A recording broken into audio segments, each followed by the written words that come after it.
Masaza okuva lwezaddamu okutojjera omwaka gwa 2024 ne buli eno.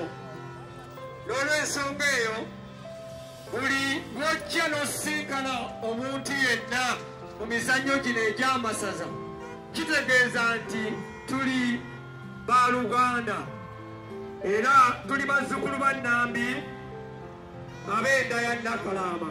Ekyo kikulu nnyo kyekisookerwako. Buli lwe tubeera nti twegatta tubeera bumu kiba kituwa okutambula obulungi ate n'enkulaakulana.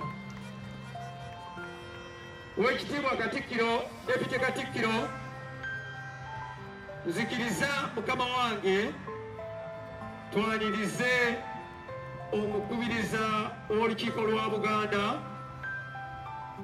mu ngeri emu, era mukama wange nsaba onzikirize twanirize omukubiriza w'olukiiko lw'abataka.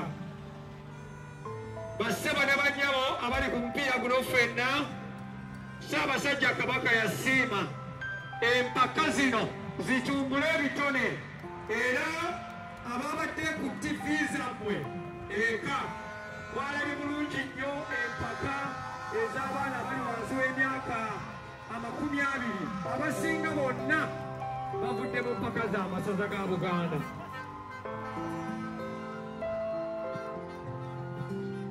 Bannaba ne bassebo nsaba tukube engalo ez'omwanko nga twaniriza mukama waffe Katikkiro. Tukube engalo nga twaniriza Katikkiro wa Buganda. Tuyimirire twanirize Katikkiro.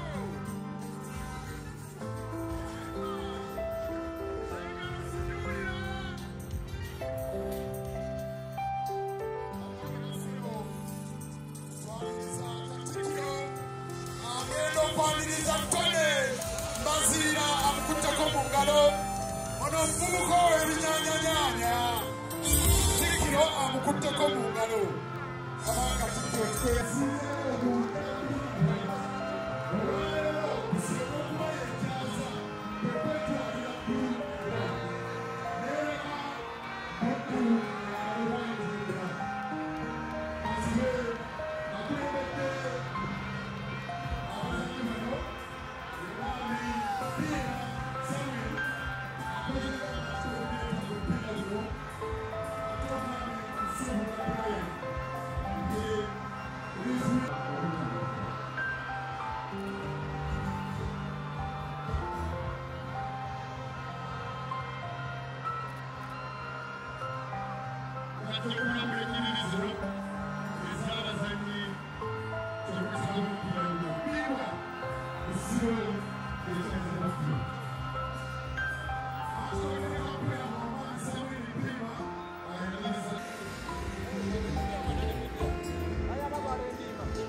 amaliriza okulambula ab'ebuddu batandise bareferees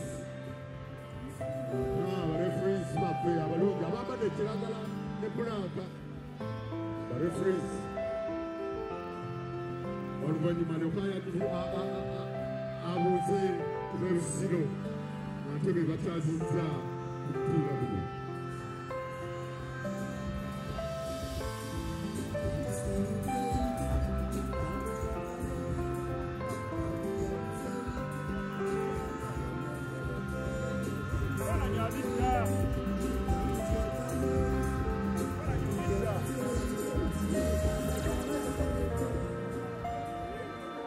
Kapteni!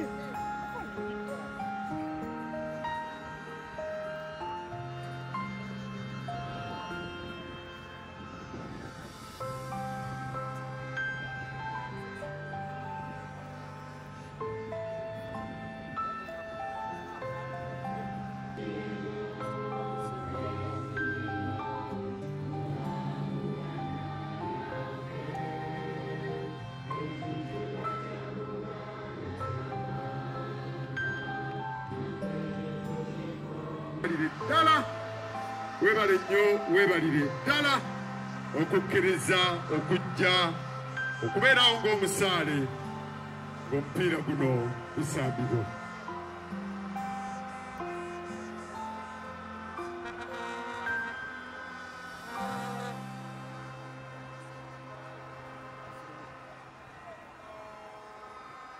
Katikkiro abuuza kwabo abali ku benchi ya Busiro abazanyi abatagenda kutandikirawo kusamba n'abo officials aba Busiro. Era Katikkiro ayolekedde benchi y'e Buddu abuuze kwabo abazanyi abatagenda kutandika mwene ttiimu ya Buddu ate era n'oluvannyuma abuuze ne ku officials aba Buddu. Eno mu kisaawe ebifaananyi by'amatiimu gombi bigenda mu maaso. Ettiimu ya Buddu eyambadde ebyeru n'ebiddugavu n'ettiimu eya Busiro eyambadde ebya bbululu.